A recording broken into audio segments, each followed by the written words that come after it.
नमस्कार दोस्तों, पूजा वार्ष्णेय हिंदी कहानियों में आपका स्वागत है। आज की कहानी का शीर्षक है परमात्मा की लाठी। मित्रों, मैं कहानी शुरू करने से पहले आपसे रिक्वेस्ट करती हूँ, अगर आपको कहानी अच्छी लगे तो मेरे वीडियो को लाइक और शेयर ज़रूर कीजिएगा।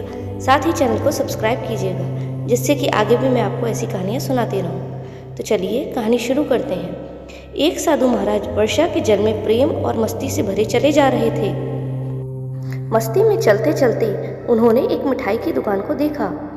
मिठाई की दुकान पर एक कढ़ाई में गर्म दूध उबल रहा था और मौसम के हिसाब से दूसरी कढ़ाई में गर्मा गर्म जलेबियां तैयार की जा रही थीं।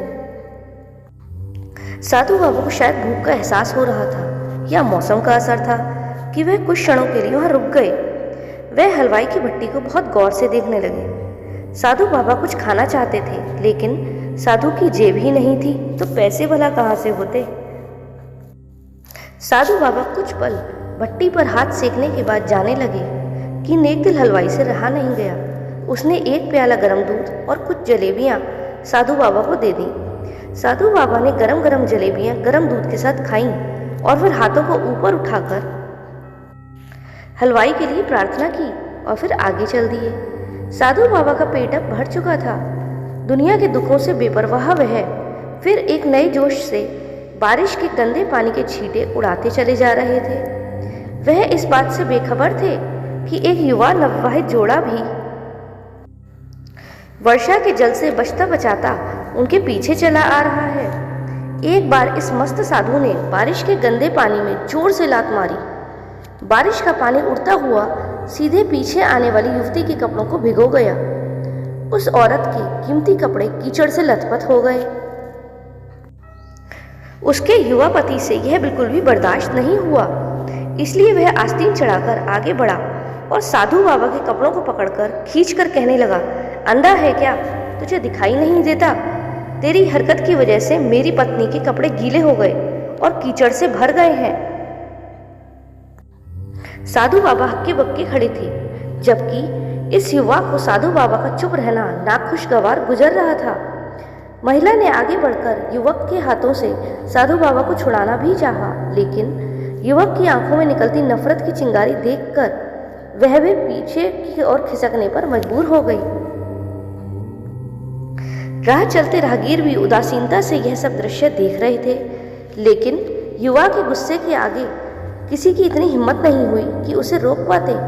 और आखिर जवानी के नशे में चूर इस युवक ने एक जोरदार थप्पड़ साधु बाबा के चेहरे पर जड़ दिया। बूढ़े साधु बाबा को थप्पड़ की थाप नहीं झिली तो वह लड़खड़ाते हुए कीचड़ में जा गिरे। युवक ने जब साधु बाबा को नीचे गिरता देखा तो मुस्कुराते हुए वहां से चल दिया। बूढ़े साधु बाबा ने आकाश की ओर देखा और उनके होठों से निकला, वाह मेरे भगवान, कभी गरम दूध जलेबी और कभी गरम थप्पड़, लेकिन जो तू चाहे मुझे तो वही पसंद है। यह कहता हुआ वह एक बार फिर अपने रास्ते पर चल दिया।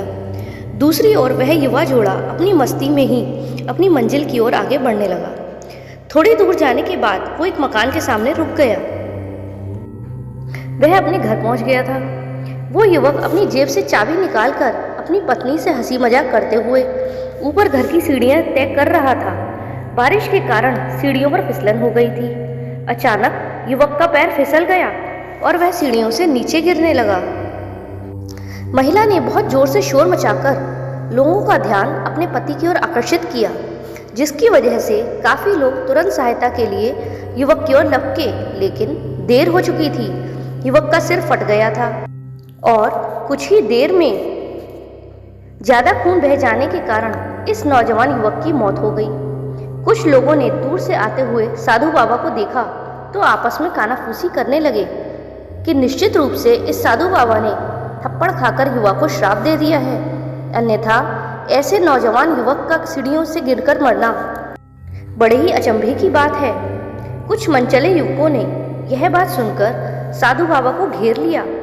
एक युवक कहने लगा कि आप कैसे भगवान के भक्त हैं, जो केवल एक थप्पड़ के कारण युवक को श्राप दे बैठे। भगवान के भक्त में तो जरा भी रोष और गुस्सा होना ही नहीं चाहिए। आप तो जरा सी असुविधा पर भी धैर्य न रख सके। साधु बाबा कहने लगे, भगवान की कसम, मैंने इस युवक को श्राप नहीं दिया। अगर आपने श्राप नहीं दिया तो ऐसा नौजवान युवक सीढ़ियों से गिरकर कैसे मर गया? तब साधु बाबा ने दर्शकों से एक अनोखा सवाल किया कि आप में से कोई इस सब घटना का चश्मदीद गवाह मौजूद है?